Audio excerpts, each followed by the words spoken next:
Prepare for me to get incredibly angry. I make that solemn vow because today we are talking about, of course, Daniel Hannan, everyone's favorite fool. And I want to remind you, Daniel Hannan was the man who said that Leave wasn't talking about leaving the single market and customs union. Only a fool would do that. And of course, what did Daniel Hannan go on to advocate, go on to do, and has flip-flop on this position several times, whether we should actually rejoin the single market, whether we shouldn't. He just flip-flops from, to be honest, side to side. And I've said this before, that people like Hanan get, unfortunately, a lot higher profile than they deserve. It's like Jacob Rees-Mogg. Jacob Rees-Mogg came out of nowhere following on the ride of the whole Mogmentum movement, leading that incredible conservative youth wing. And yes, that was a thing. We forget that happened, but that was a thing that Jacob Rees-Mogg rode into success on, portraying himself as this fantastic business-minded economic genius, that if only the Conservative Party listened to him, he could take the UK into this new economic future. In reality, we know what that future would be because Liz Truss tried to do it and, well, almost crashed the economy.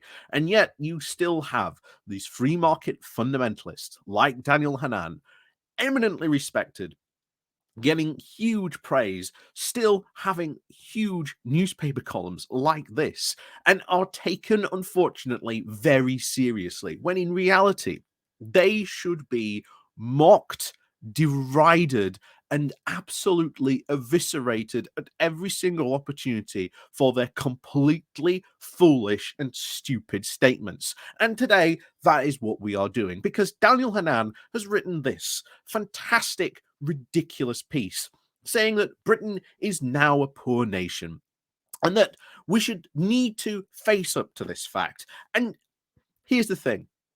We know why we're a poor nation. It's 13 years of Tory economic mismanagement. It's 13 years of austerity. It's 13 years of not investing in our social systems, in the welfare state, in the safety net that we always used to have.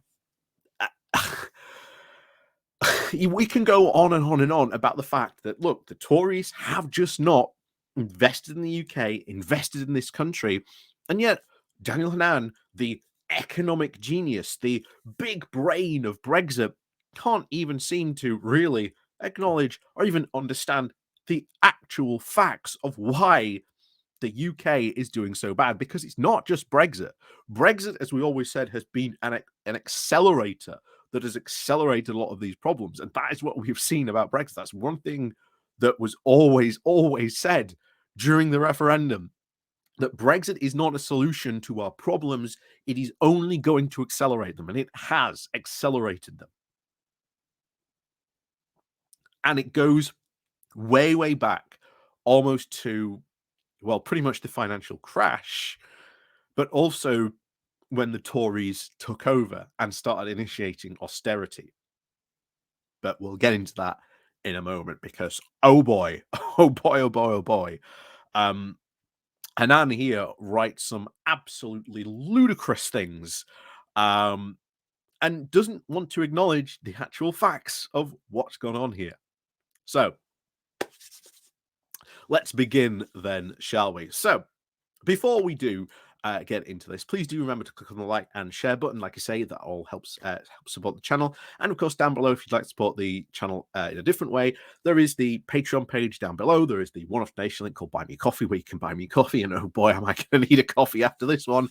But there is also the YouTube Pony Club as well. And of course, there is the YouTube thank you button as well. So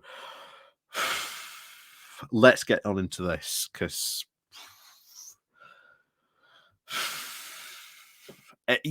strap yourselves in, folks. This is you're in for a fun ride today. So this comes from the Telegraph with the title of "Britain is now a poor nation." And this is the number one issue we face, yet our leaders ignore it. Fun times. So here we go. British politics ought to revolve around just one question. Why are we falling behind other advanced economies?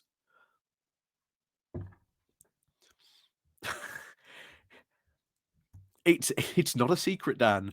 It's not a secret. It has been, as we've said, years of poor economic mismanagement by the Tories, huge lack of investment, austerity, Brexit, you name it. It's your party that has done it. That has led to this. It has been that. It has been that constant. And yet he just ignores the fact that it has led to this because obviously, as we've said before, people like Hanan are free market fundamentalists. They believe in this free market ideology. And if we follow this free market ideology, then everything will be all rosy and peachy and everything will be fine. And it will be this magical wonderland that we'll all live in. But in reality, that's not the case. Most of these free market fundamentalist policies have been tried in the past, have failed. The most recent example, of course, is Liz Truss's very short tenure and her disastrous mini budget. And meanwhile, you've had economists for the past 13 years saying, hey, Tory government, you need to invest more in the UK. You need to actually invest in the economy. And here's the thing, the Tories, as we've said before, have had two big chances. Two big chances. The first one was the Northern Powerhouse, led by Osborne and David Cameron, but they did not commit to it. Why? Because, oh, well, all this investment will go into the North, and these people in the North, they don't really vote for us. We don't know if they'd appreciate all this economic investment that we would put into the country. And as a result, it was never done. This, once again, was repeated when we got the whole levelling up promise from Boris Johnson. What happened? We got this incredible levelling up paper, which, if you may remember when we went over the first two chapters, just pointing out all the UK's economic problems and why we were in such a poor state.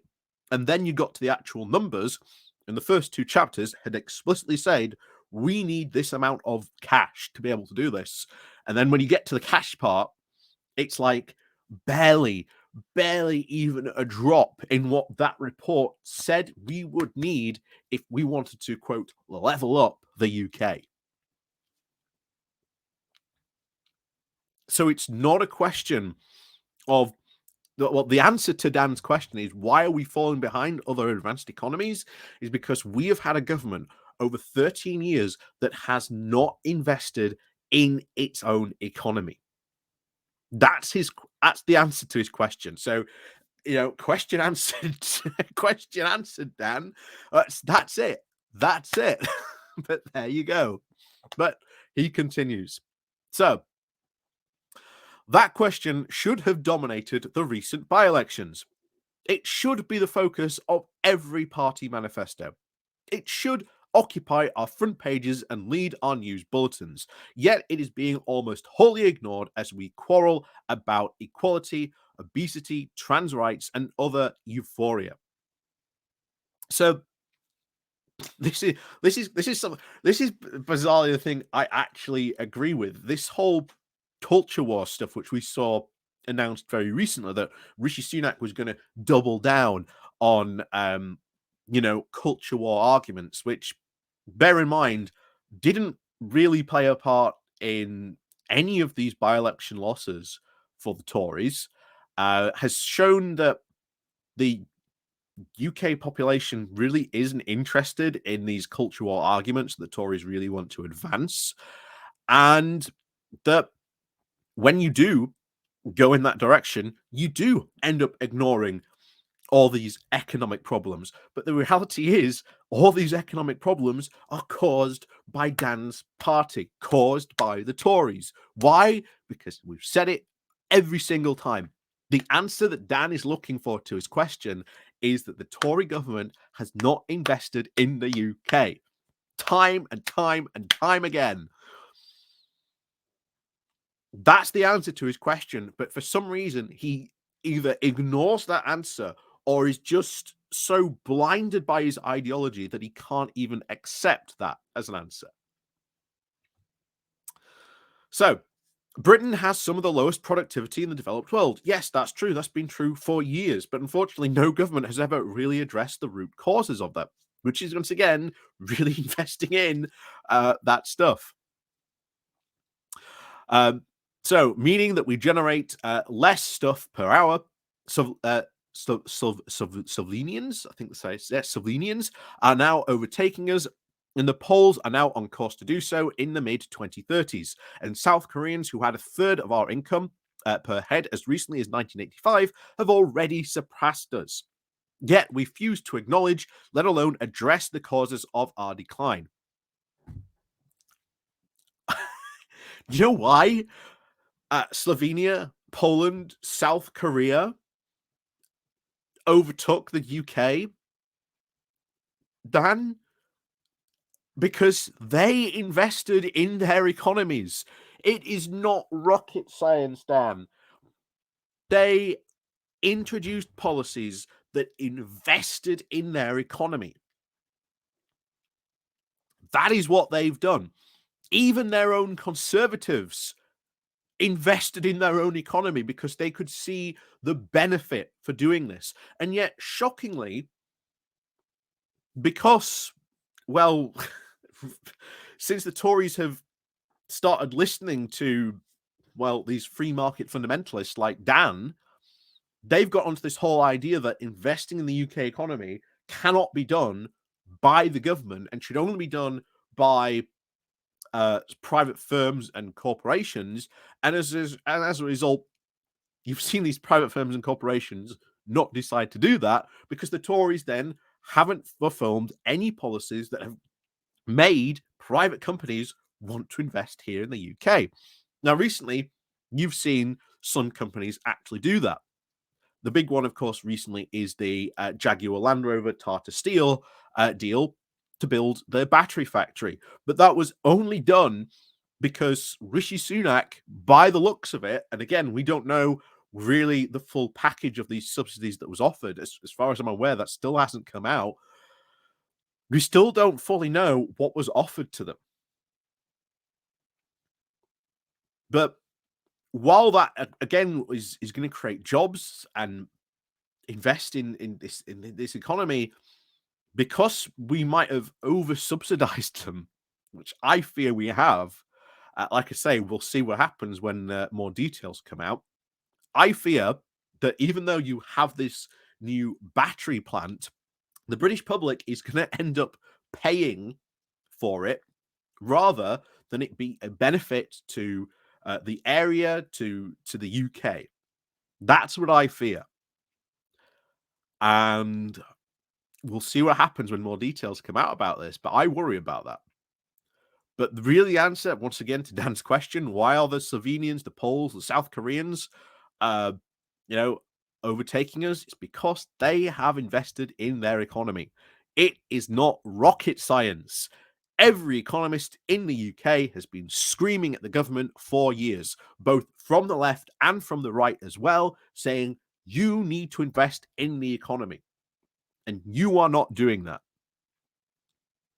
And the only outlier, of course, is the free market fundamentalists like Dan and Patrick Minford in particular, who's saying, oh, no, you don't understand. We need to just strip away all this quote, needless regulation, all this, the working time directive that, makes it so that companies can't force their workers to work overtime and, work them to death. That needs to go. Oh, yeah, because that'll really improve productivity.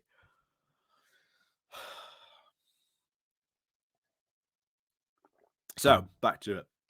So consider the oceans of ink spilled over one question of Nigel Farage's bank account.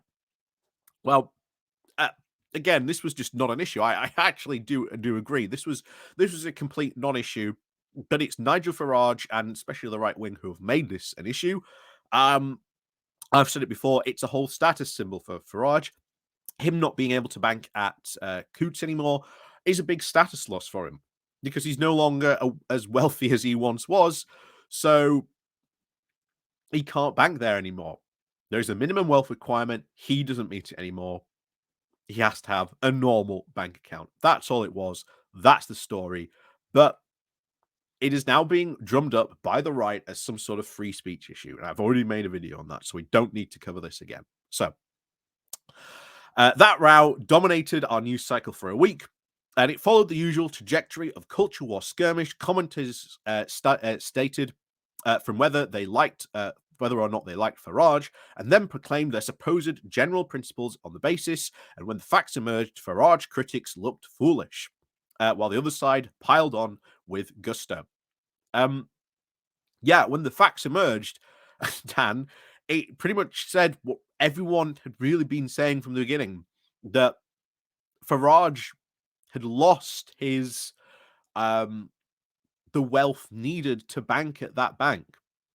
He was not debanked.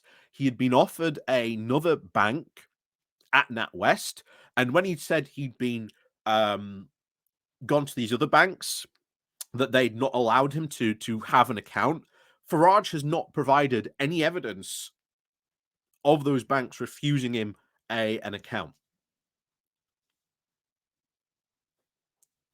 And once again, it's not the left here. It's not Farage's critics. It was the right piling on because they knew it was a massive distraction from the by-elections and the defeat that they were going to suffer. But there you go. So, all harmless enough, you might say. Indignation can also be invigorating, but it can also be a massive distraction. And I agree with Dan on this one. I agree.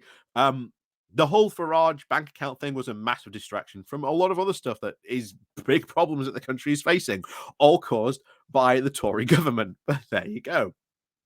So, have you seen any discussion of how much harder it has become to open and operate a bank account in general? As far as I'm aware, it's still pretty easy. It's still pretty easy. But there you go.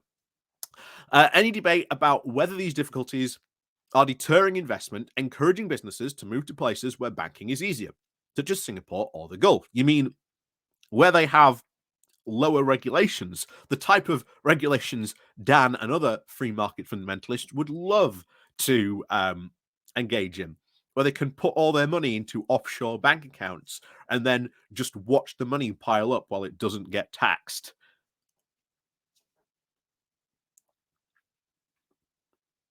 You mean those types of bank accounts, Dan? Yeah. I wonder why high net worth individuals or companies would love to put bank accounts into those types of places. Gee, that's such a hard question to answer. I wonder what it could be.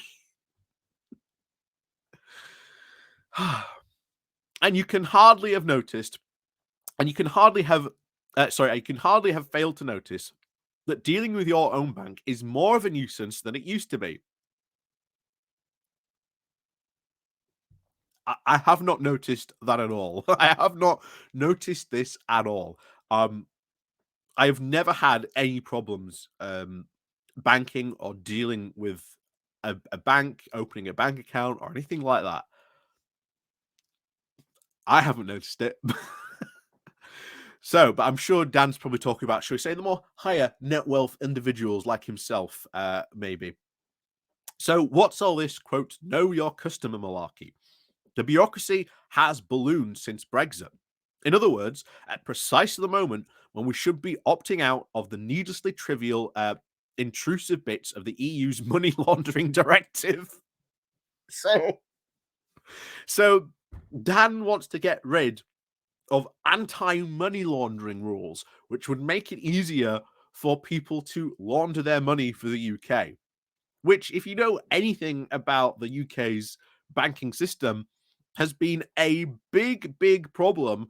And as people have said, something that the government should need to tackle because that is still a big problem. There is still a ton of money laundering that goes on here in the UK, most specifically in London. It is a big problem. and something that we should definitely need to address. But of course, people like Dan and these free market fundamentalists think, oh, you can't do that. Having rules and regulations, things that, might deter money laundering, we can't have that. But as we said before, whenever people like Dan, who are these free market fundamentalists, actually name something that they want to get rid of, if you went out to the public right now and said, should we get rid of the EU's money laundering directive? Instantly, I think their answer would be either no or yes. And if they said yes, and you explain what the money laundering directive was to them, why we had it, why it was good, why it was in place, why it stops money laundering, you would probably convert those yeses into, well, actually, no, we probably shouldn't. But back to it. But never mind all that. Much more fun to have a go at John Sopel, eh? The problem is just not that we refuse to see our decline as a challenge. Again, the decline in the UK really has been caused by the Conservatives and no one else. It's a really easy answer to answer Dan's question, but again, he refuses to see it. It is what we refuse to see at all. We keep telling ourselves that we are a rich country. Right wingers do it out of patriotic boosterism. Left wingers as a pitch for more spending, saying, why are benefits so stingy when we are the fifth biggest economy in the world? That's not a pitch for more spending. That is a legitimate question. If we are the fifth biggest economy in the world, why are our benefits so stingy? You look at Europe with countries that have smaller GDPs than ours and yet are far, far, far, far more generous when it comes to benefits. Pensions is a brilliant one to look at. When you think that most of Conservative voters are of pension age, and yet UK pensioners have a far smaller state pension compared to the rest of Europe.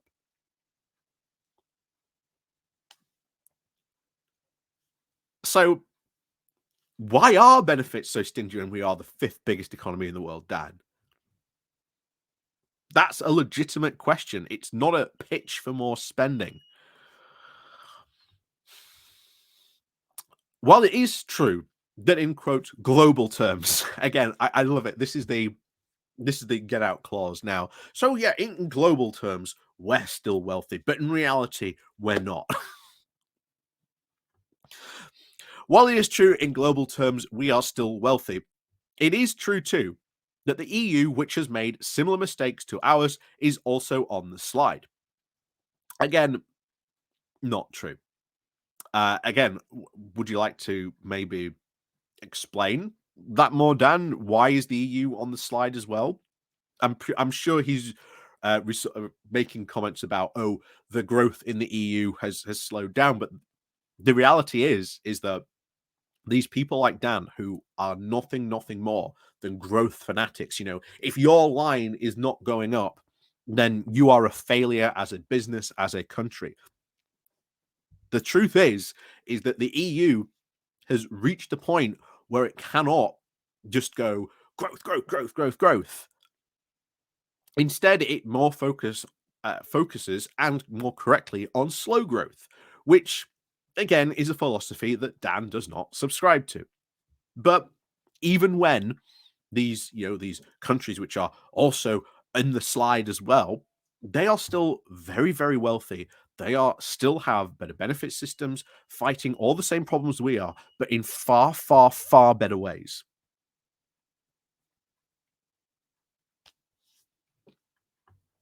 So back to it. So they are also on the slide. So that we do well enough when we are measuring ourselves against France, Germany, or Spain. But look at other Anglosphere countries, and a very different picture emerges. Here's the new one that they've started using.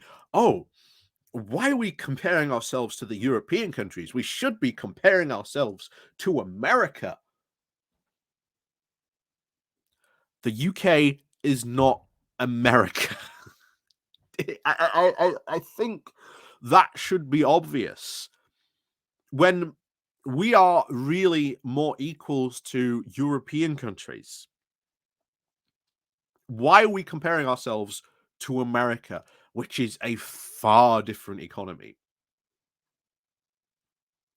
But this is what the stupidity that Dan gets into, and he's about to get into this in the moment. So the average American is 39% wealthier and 38% more productive than the average Brit. So again, it's probably worth looking into why that's the case and why that is the case. But Dan's not going to look into that. And to be honest, if you do go and look into that, it's the fact that, again, American wages have gone up. Well, UK wages have not even returned to the pre 2008 banking crisis crash.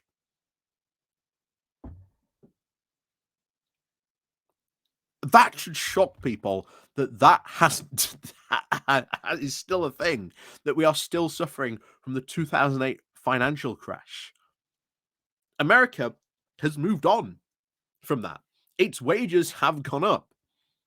And of course, it is more productive because American businesses have invested in productivity. They are investing in their workforce more. But they are also a massive, massive economy compared to ours. Comparing us to the UK is literally comparing apples to oranges. That is literally the case he is trying to make here. And this is where it even gets more fun because so it's 38% more productive than the average Brit. Housing is also much cheaper in the US. Again, that is true, but that's because we haven't been building houses. It was also so as was, of course, energy even before the Ukraine war, because America is very energy independent. It has massive reserves of oil, it has massive reserves of coal, and you may not agree with America using sort of fossil fuels to do that, but without even acknowledging that that is a fact, that looks completely foolish. That looks completely foolish as to you saying that without giving it proper context. This is why this entire paragraph, I believe, is completely misleading. I think if you were to generally go and look into why is the average American 39% wealthier, where are you actually getting this stat from? And what is your average American compared to your average Brit? I have a sneaking suspicion. I have a very big sneaking suspicion because, again, I do not know. This goes back to Liz Truss, where we covered her recent new think piece. She said this as well, but there was no citing of a source where this actually comes from. So I do not believe that this number is real, or if it is real, it's heavily cherry picked. Heavily cherry picked. And I really do believe that. I have not seen a source for this. I have not seen any information to back this up. And I really do think that your average Brit versus your average American, I think they are heavily, heavily cherry picking some of the numbers here. But there you go. And almost in favor of America because they want to go in, of course, the American direction, less regulation, less taxation. You get this. It's the same song and dance we hear all the time. And not surprisingly, Hanan will be making that case very soon. So back to it.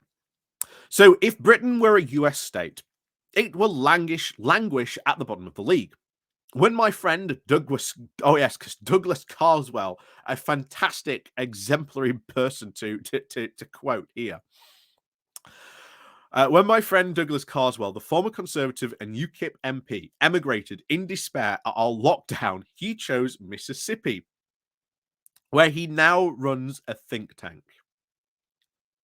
Gee, I wonder why he decided to go to there, to a red state, where if you look at the COVID rankings, these conservative, Republican, red states that did not engage in lockdowns, their economies suffered far more because, shockingly, when you keep your economy open and you allow the virus to run free, it takes out half your workforce.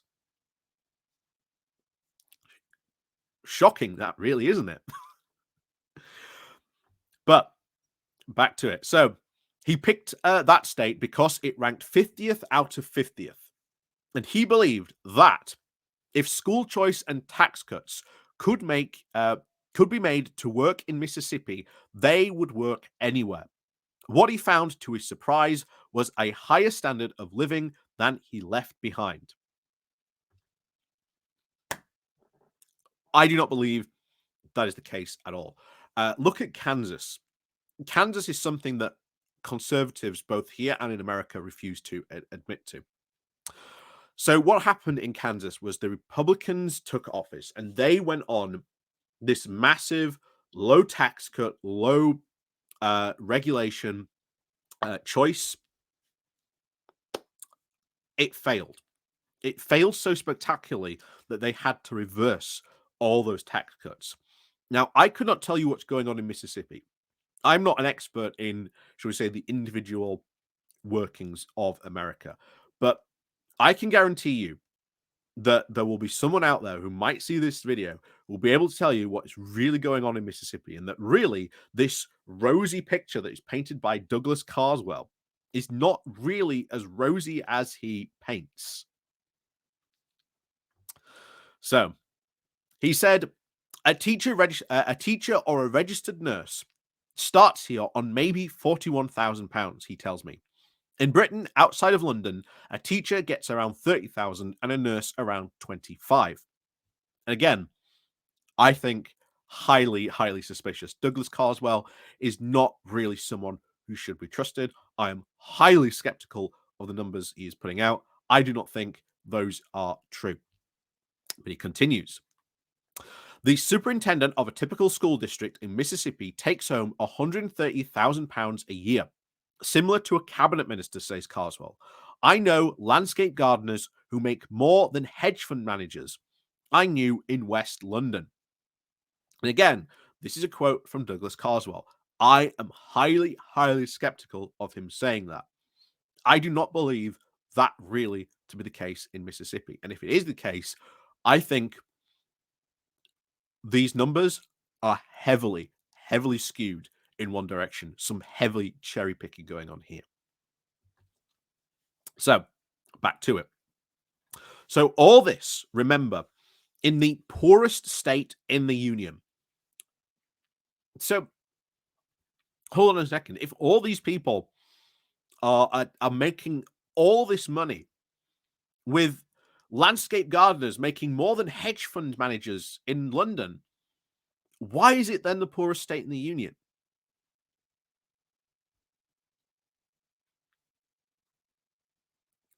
What's going on? You know, those again, this is why I said those statements from him don't really make sense from this. And like I say, I'm not an expert in the inter-economical states of the states in America, but I'm sure someone will be able to tell us what's really going on here.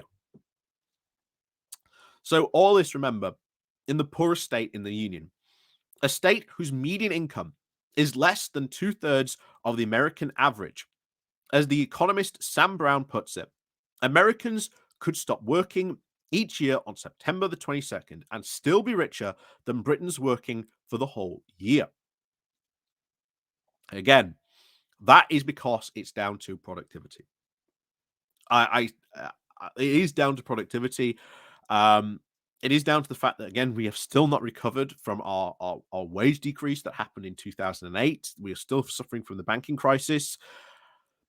It's something that the Conservatives have really refused to tackle.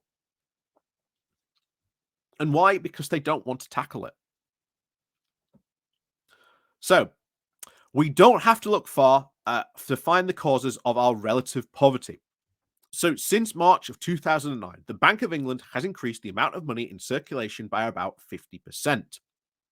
Of course, this is the big quantitative easing. This was the not only just the big bailout, but to make sure that there was still money in the economy. Uh, like I say, there's when you go back to this sort of time period, it's really difficult to find people who were both for and getting it right. Even now, there are still arguments both on the left and on the right against and for quantitative easing. So it's really hard. And like I say, I've said before, I'm not an economist, but when you look at economists, they are still very, very much split around quantitative easing and what Britain should have done, of course, in the wake of the 2008 crash. But a lot of people, even if they are against quantitative easing, said that there should have been some sort of increased money circulation at that point. So there you go. And of course, the currency debasement was then accelerated during our, quote, needlessly harsh lockdown. Of course, Daniel Hannan being dramatically against lockdowns because, again, if you do go into a lockdown, well, then your workers can't go to work. And like I say, Daniel Hannan is one of the many conservatives who basically wanted workers to go out and die and to risk their lives. So, yeah. Daniel Hannan, folks, the humanitarian economist out there. Back to it. So, leaving us all worse off. And of course, government spending and borrowing shot up. No party proposes to return to the levels of January of 2020. But we could return to the levels of January 2020, where we had these big investments into these things.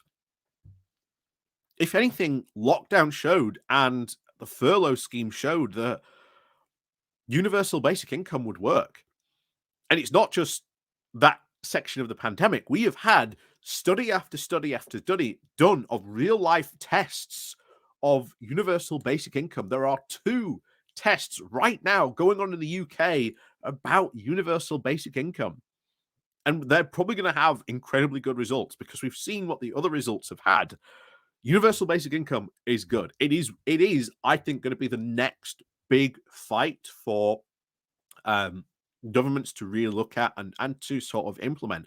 And I think once one country does it, other countries will very, very quickly follow suit. And it's just being a quick question, who does it first? But as I've said before, in our country, we really need to address the issue of landlords because if landlords suddenly go, universal basic income is this amount, well, that means I can now increase my rent by X amount and get. So, yeah, trust me, there's a lot of stuff we need to do. And of course, if we do decide to do universal basic income, then there's a lot of stuff we need to do as well. So, like I say, it's a big discussion. It can be its own video topic, to be honest. And I don't want to get massively off topic describing that when we are having such a good time, ripping into Daniel Hannan here. So, I love this. We refuse to build houses. Who's the we, Dan? That would be your Conservative government that refuses to build houses, while admitting at least 500,000 people per year. That's nothing. I've said this before. These immigration arguments of, we admit 500,000 per year, that's nothing. More people are born in this country than than are actually immigrate here. And bear in mind, technically, under the if you use the exact same mantra that the Conservatives use against people who migrate here, all those children fresh from the womb, well, they're nothing but massive sponges for at least 16 years before they actually have to start paying taxes. And even then, there's no guarantee that they'll start paying taxes. So I've said it before. If you apply the immigration arguments to the fact that there are more people born here, it makes the immigration argument and the argument against allowing all these people here when we are in a massive labor shortage, I remind you, look completely foolish. House prices have increased by 450% in real terms since I was born in 1971. Yep. that is a massive problem. If you think that since 1971, house prices have risen by 450%, leaving people on basic minimum wage unable to afford a home, then yeah, that is a big problem. We need to really address that in terms, but that is a difficult question to talk about. And again, that can be its own video topic on how you can address that and go about that. So again, I don't want to get dragged off topic on that. So a figure no other ODEC country comes close to. Expensive property drives up the cost of everything else. So why aren't we doing something to address expensive property? Why aren't we doing something to address the fact that landlords drive up the cost of property? And why aren't we doing something about the cost that you get, well, estate agents known for driving up the cost of property on purpose? There is a lot we could do on that. But again, this Conservative government has no interest in doing that. So again, to answer Dan's question at the top, it's the Conservative government.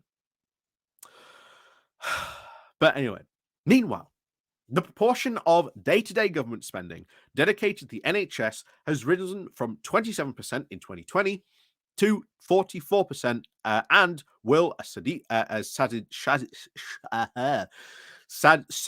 Javid points out, that will soon exceed over 50%. And why is this?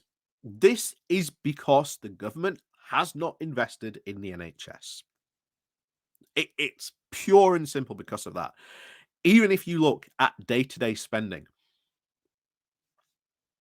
this could be cut if the government invested in NHS, really took time to reduce the waiting lists. And I've said it before. I've shown the chart of, you have Labour comes into power and waiting list plummets, absolutely plummet, and then almost immediately as the Conservatives take over and implement austerity policies, up the graph goes, up the waiting list times go. It doesn't take a genius to work out why. And this is one of the insane things that Conservatives can't seem to get their head around, that if you actually invest in the NHS, it saves you money, huge amounts of money, in the long term. But of course, Conservatives don't care about long-term plans. They only care about short-term wins and short-term goals. That's all they care about. But we've discussed that once again many, many times on this channel. The quip that Britain is a health bureaucracy with the government attached is becoming literally true. Not only does the NHS soak up resources, it also produces worse outcomes than rival systems. So keeping more Brits off work. Again, worse outcomes than rival systems. Which rival system is Dan talking about? I'm willing to believe that statement he's put forward isn't true. We know, for example, that even with our colossal day-to-day spending, we spend less on healthcare than they do in America. This utopia that Dan has been talking about. You notice he didn't mention healthcare from, of course, Douglas Carswell. But of course, Douglas Carswell is rich, so he doesn't really have to worry about the costs of his healthcare. Well, meanwhile, probably worth, if someone would ever like to put in the stats below, the cost of healthcare in Mississippi and the problems that it does create in Mississippi. I wouldn't be surprised if those numbers already exist, and the problems that causes for the state. But there you go. So we argue about Brexit. And of course, we should, but no one really wants to acknowledge all the problems that Brexit has caused. You know, something that your government did and something that Dan argued for that would be amazing, would be brilliant. And of course, you want a perfect example? Look at the predictions that Daniel Hannan made in Brexit the movie, where he painted this ridiculous rosy picture of what would happen in about, I think it was about 10 years after Britain left the EU, how wonderful Britain would be. At some point, we've got to really watch that. That movie. That would be fantastic to watch, to be honest. We've got to sit down and watch that at some point. We've got to do a film club. I really do. We've got to do a film club of Brexit the movie at some point. So we argue about Brexit, wokery, and just stop oil as a kind of displacement activity. Once again, I agree.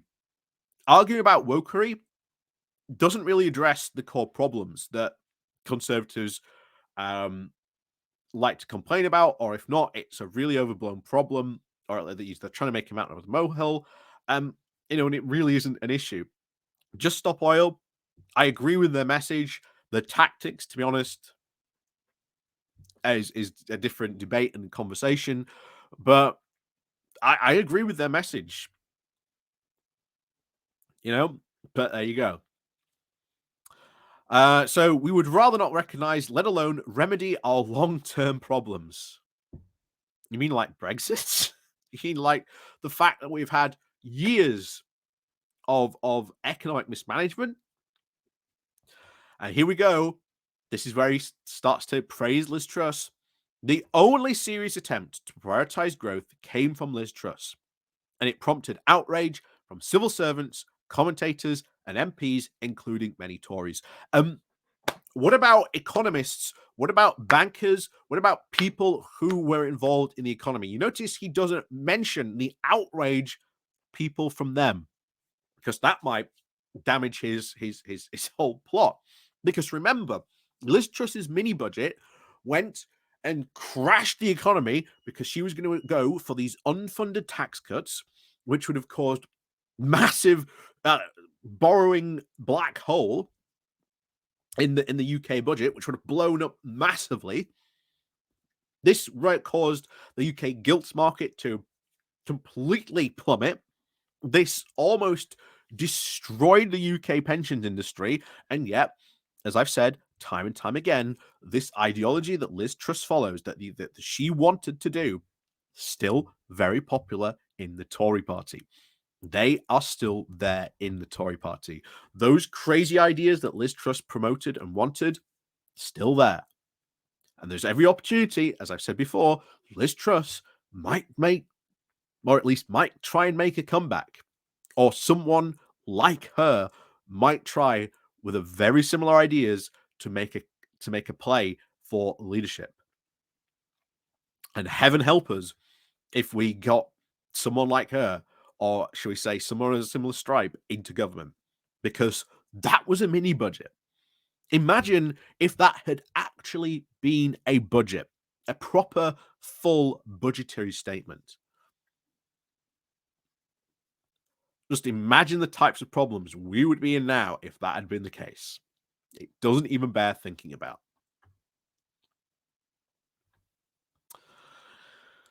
So, it turned out that they did not want fracking, or cheaper childcare, or oil and gas drilling, or lower stamp duty, or an end to the observed IR35 rules that punished the self-employed.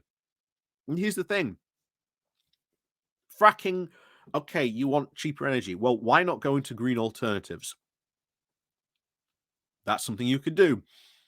Nothing stopping the Tories, if they wanted, to do stuff for cheaper childcare. There's nothing to stop them from doing that. So why haven't they done it, Dan? Oil and gas drilling wouldn't really provide a massive long-term benefit. That certainly seems to not have been the case. And of course, the argument comes, just as with fracking, why not invest all that money that would have spent in fracking and oil and gas drilling into greener alternatives? Just an idea for you there, Dan. Of course, lower stamp duty. Again, that's of course the idea of people sort of selling their houses. But again, that comes into the whole thing of that Dan's complained about just a moment ago, how expensive house prices are. That there are people out there that have said that you could do all these different types of things to help lower this. The IR35 rules that again punish the self-employed. As we've said before, most people, when you look at the whole self-employment rules, is insane. But it doesn't really affect most people who are self-employed. What it really affects are people who are Dan's level of self-employed, where they use all those again self-employment rules and things to perform massive tax dodging things and things like that. But that's it. And yeah, it's a pain to do your taxes every year and whatnot. But again, the stuff that if the Conservatives wanted to do could help people who are self employed. But again, they have chosen not to do that. So back to it. So they did not want to attract top rate taxpayers because most people, shockingly enough, top rate taxpayers do not pay their top rate of tax. Instead, a lot of their money is spent paying, try to avoid taxes, and their massive wealth does not end up in the UK. It goes to other countries and invested in, in other places. This is what Jacob Rees-Mogg wants. This is why he's so excited about joining the CPTPP. But anyway, back to it. That is the people who pay most into the British state and claim least from it. Gee, I wonder why they claim the least from it. Conservative MPs knew damn well that cutting the top rates of tax would bring in more revenue and that they balked at what they called the optics. Because that doesn't make sense. If you are going to cut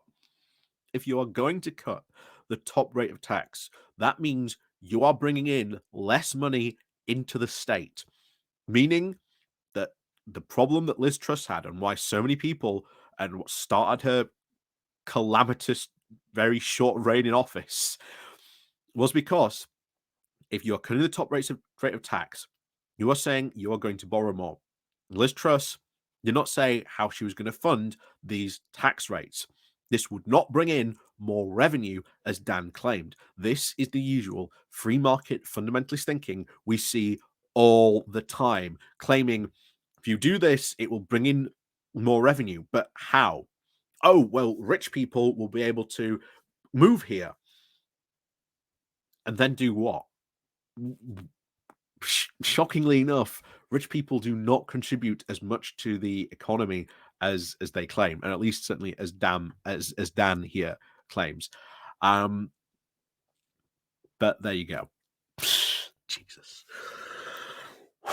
Again, we've heard all this before. We've heard all of this before, time and time again. Every single time we cover one of these crazy free market nut jobs. Oh my god! If you cut the top rate of tax, more revenue. Well, hold on a second. Where does this revenue come from? If you're taking more people off, which you say pay more into the British state, and you're cutting that, how are you getting more revenue? Again, instantly, if you start to think about it, it doesn't make sense. But back to it. So who knows? They might be right. That's maybe why in other Anglosphere countries, economic reforms have more often been initiated by left of centre politicians, Paul Martin in Canada, Roger Douglas in New Zealand, and Bill Clinton in the US. I don't know enough about those people. I don't know enough about those policies to be able to comment, but I'm sure other people will be able to tell us about those policies. And of course, leftist governments can reduce entitlements without being accused of murdering the poor. Well, I don't think leftist governments would reduce entitlements. That's really not the core ideology of a leftist government, to reduce entitlements, certainly as Dan claims here.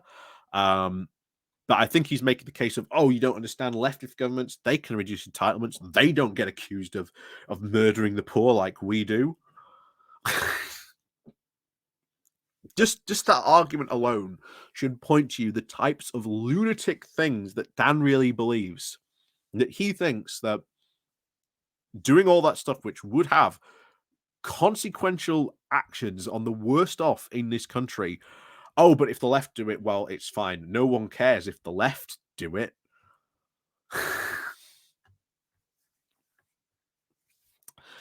Might something similar be true here?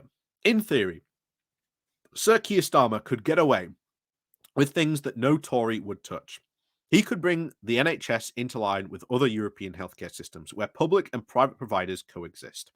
Um, One of the things that, again, I think Keir Starmer should undo as a basic provision, which would cost him no money, is allow the NHS to be in control of contracts, meaning that one of the things that David Cameron did was take that role of the NHS out, which has allowed private providers of healthcare to just take the NHS for complete rides.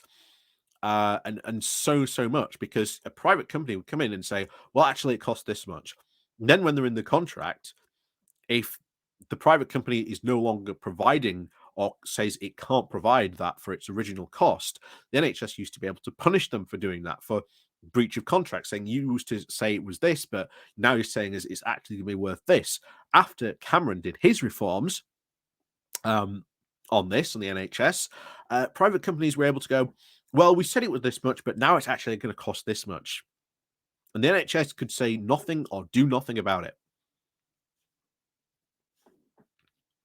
Definitely something Starmer should do, I believe, when he gets into power. He could also end the triple lock on pensions. Probably something that, again, certainly should be looked at. And again, if you want to sort of make pensioners better off, well, there's a ton of different things Starmer could do, even just from a very progressive standpoint. He could, if he wanted to, raise the amount of money that pensioners get, because shockingly, if you did that, they'd put more money into the economy. They'd go out, they'd spend more. It's not rocket science. Or even let the pension age raise with longevity. Again, I highly doubt he would do that. That's a very conservative thing to do. He could build more houses, which we hope, again, he will absolutely build more houses. He could lift the noose that asphyxiates our cities, that are needlessly called green belts. Gee, I wonder what Dan's topic of conversation is on all those green policies that Tories are currently discussing. He could also slow the rise in benefits spending. And again, it's not the idea of Starmer could get away with doing all these because, oh, Tories kind of get away with doing all that. No, I absolutely don't believe, to be honest, Starmer would do any of this that it would say, and there would be no kickback to it. I absolutely do not believe that at all. I don't even think Starmer would do any of these things that well, I actually do believe he would do some of these things. Like I say, I do think he's going to build more houses because Labour are committed to doing that. They're going to have to, really, if you want to solve the housing crisis. You know, we can't. Well, there's more to it than just that. We do need to build more houses, but we also really need to tackle private landlords. That would also certainly help out our private situation as well. But there you go. And like I say, all these policies, again, Starmer really needs to, I think, start putting more meat on the bones of some of the policies that he has talked about. How are you going to tackle the housing crisis? How are you going to do it? Green policies, what are you going to do about it? Benefits, what are you going to do in and around that? How are you going to make it better for this? But nothing in Starmer's history suggests the consistency of character. His current flip-flopping over the ULEZ is depressingly typical. He's gone back and forth over the nationalisation, rejoining the EU, and immigration. He's gone from telling us all to vote for Jeremy Corbyn to kicking the well-meaning old boob out of Labour. Starmer's guiding principle is popularity, which, if it is, and he's on a left-wing popularity, well, that's really good, because then we'll get a ton of stuff done, potentially there. To the extent that he's committed himself to anything, he wants more borrowing. Again, there's nothing wrong with the government doing borrowing, provided where that money is sort of going to. That'll be fine. Tougher green targets, that's fine. Easier strikes, well, this refers to the fact that, again, Starmer and Miliband have said consistently they want to give unions more power. That is a good thing. I'm in favor of that. So that will be good. Like I say, if the Tories had the opportunity, they would love to stop people from striking, and they have made every effort to try and do that during their time in power. All these things that will worsen our problems. No, it won't. Again, more borrowing depends where all that borrowing, all that money goes. Really, Dan. Like I say, it's going to be fun to especially see if our economy and Labour makes our economic situation better. How all these Tories who bemoan the fact of where we are now, with where all this terrible economic damage and stuff, and Labour's making it better. In the last Labour government, we saw that happen. So we'll see what happens. But I am very hopeful. As I've said before, I am very hopeful. But anyway, Dan finishes off. No, I'm afraid that as in the late 1970s, we are going to have to learn the hard way. No doubt what shall we be bickering about is about diversity and inclusion right up to the moment when the final economic calamity overtakes us.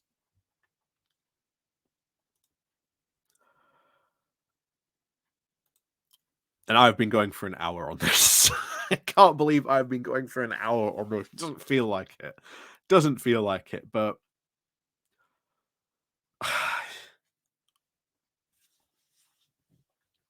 that's Daniel Hannan. Um, most of those claims in there, I guarantee you, are not true. Like I say, I'm not an expert in America, but I guarantee you there are people that can tell you the actual real situation that's going on in America. I'm very doubtful about that, comparing the average American to the average Brit, because I haven't actually seen the data or the information that they're using to say that the average American is far wealthier than the average Brit. I don't know what information they're using. I don't know what metrics they're using. So I think that's wrong. Like I say, this came from Liz Truss. And again, it's not like she put out that information either. So highly doubtful that statistic is even true, let alone if not heavily cherry picked. To say, oh well, the average American, it might be the average CEO in America that takes home that they could be literally comparing American CEOs to British CEOs and then just say that's the average Brit. They could be well doing it. Like I say, it could be heavily cherry picked. I really do believe that.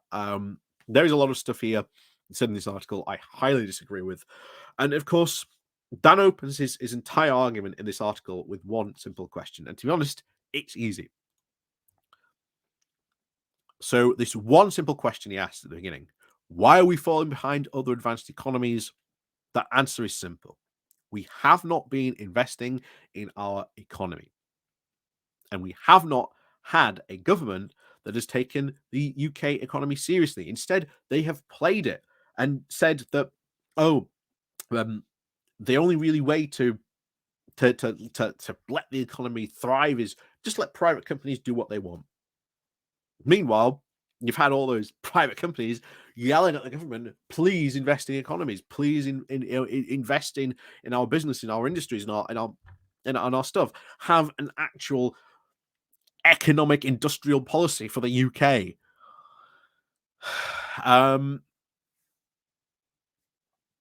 The simple answer, why are we falling behind other advanced economies, is the Tories. Plain and simple. Plain and simple. That is the answer to Dan's question. That is the TDLR to this question. And of course, Dan ignores the answer. He really does ignore it. There's no fine way to really that's the finest way really to put it. He just ignores the answer to the question, just goes, surely, it's the whole, Skinner Simpsons meme of, is it really me and the Tories that are causing all this economic problem? No, it's the children that are the problem. That's really what's going on here. But meanwhile, I've been at this for an hour, and to be honest, this is Daniel Hannan. It was going to run long. I'm sorry. I am terribly sorry if you've managed to make it this far with me through this calamitous article of ridiculousness from Daniel Hannan. Congratulations. Like you say, Daniel Hannan once again proving he's completely ridiculous. He's a complete idiot. You know, it's funny he calls Corbyn a boob. Well, I would call Daniel Hannan an economic illiterate boob, because he really has not really proven that any of his economic policies, his prescriptions, or anything like that would actually work. And even though, for once, I'll give him this, as a Brexiteer, he actually mentioned an EU regulation he wanted to get rid of, being the EU money laundering directive. Why on earth are you so eager, Dan, to get rid of money laundering protections that, stop that? Just a question, I suppose we should ask Dan, but there you go. So yes, as always, thank you very much for watching. Like I say, it's been a very long video today, but yes, I hope you do enjoy. And of course, as always, we'll see you all next time.